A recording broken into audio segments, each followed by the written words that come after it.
नमस्कार। हिंदी साहित्य में आपका स्वागत है। आज हम जिस विषय पर चर्चा करने जा रहे हैं उसका उपविषय है पद परिचय। पद परिचय, जैसा कि नाम से ही स्पष्ट है, इसमें हमें पद का परिचय देना है।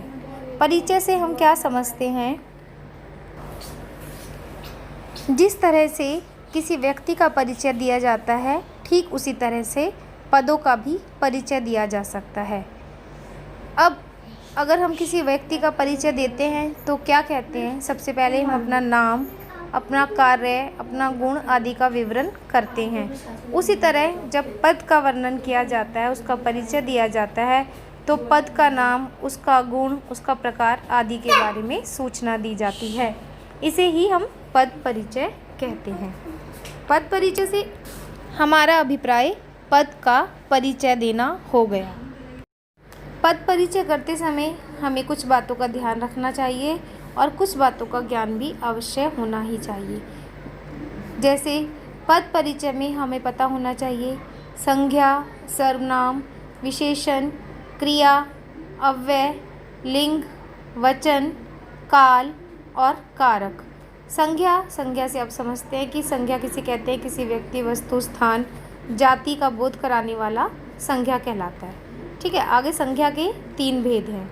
3 भेद कौन कौन से हैं? व्यक्तिवाचक, जातिवाचक और भाववाचक।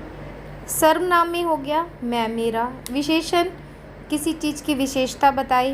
क्रिया, जो काम हो रहा है। अव्यय, जो कभी व्यय ना हो, खर्च हो। इसके साथ लिंग कौन सा है? हिंदी में हम लिंग और पुल्लिंग की ही बात करते हैं। वचन कौन सा है? काल कौन सा है? और कारक तो समझते हो ना? कारक के 8 भेद हैं। कर्ता ने कर्म को। तो इस तरह हमें इन सभी चीज़ों का ज्ञान होना आवश्यक है। अब बात करते हैं पद। पद होते क्या हैं? वास्तव में पद शब्द ही होते हैं, लेकिन शब्द और पद में मात्र अंतर है। यदि हम लिखें फसल, तो फसल शब्द है।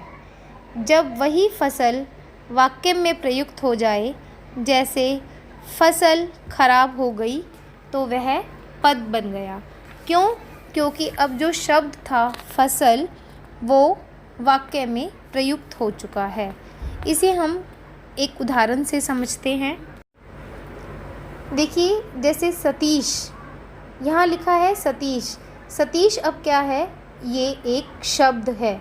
लेकिन जैसे ही हमने नीचे लिखा सतीश के जूते अच्छे हैं, तो वो क्या बन गया? अब वो सतीश पद बन गया, क्योंकि वो वाक्य में प्रयुक्त हो गया। दूसरा उदाहरण देखिए, अच्छी और फसल। ये अच्छी और फसल दोनों ही शब्द हैं, लेकिन जब हमने इन दोनों शब्दों के मेल से कुछ लिखा, जैसे फसल बहुत अच्छी है, तो अब ये शब्द पद बन गए हैं। तो इससे हमें क्या पता चला? पद परिचय के बारे में हमने क्या जाना कि पद का व्याकरणिक रूप से परिचय देना ही पद परिचय कहलाता है।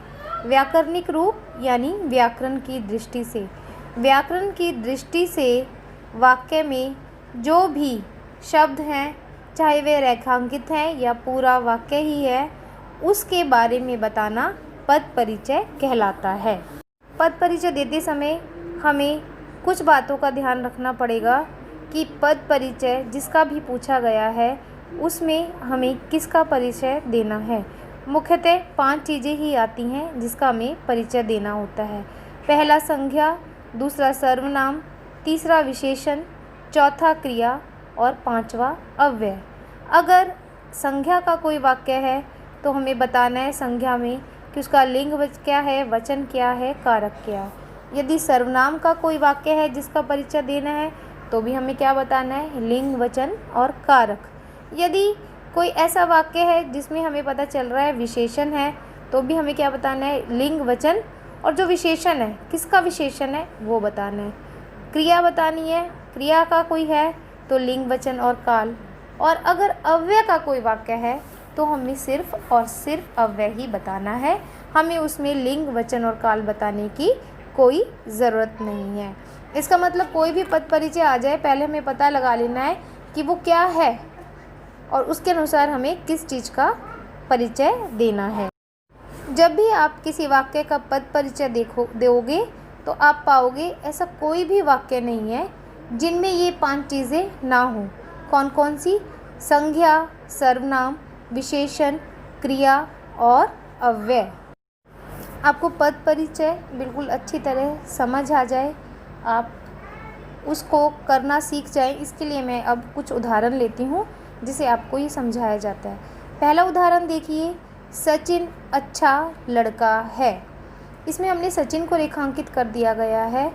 अब बताओ सचिन क्या है? आपने पहले देखना है कि वाक्य में ये कौन सा है, संज्ञा का है, सर्वनाम का है, विशेषण का है, क्रिया का है या अव्यय का है। अब हमने सचिन को जब रेखांकित किया तो बताओ सचिन क्या है? सचिन एक व्यक्ति है, तो यानी कि ये क्या हो गया? सचिन एक व्यक्तिवाचक संज्ञा है यहाँ पर। इसका मतलब हमें पता चल गया कि हमें संज्ञा के अनुसार उसका पद परिचय देना है।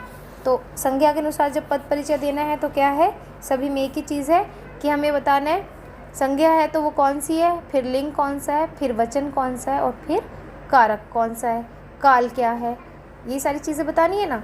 अब देखो सचिन अच्छा खिलाड़ी है, इसमें उसने सचिन को ही रेखांकित किया तो हमें सचिन के बारे में ही बताना है। सचिन क्या हो गया?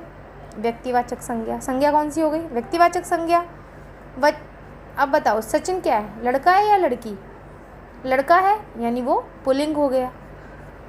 अब आ गया लिंग, उसके बाद क्या? वचन बताना है। सचिन अच्छा खिलाड़ी है, यही है ना, सचिन अच्छा खिलाड़ी है, इसका मतलब एक के बारे में ही बात हो रही है, तो वचन कौन सा हो गया?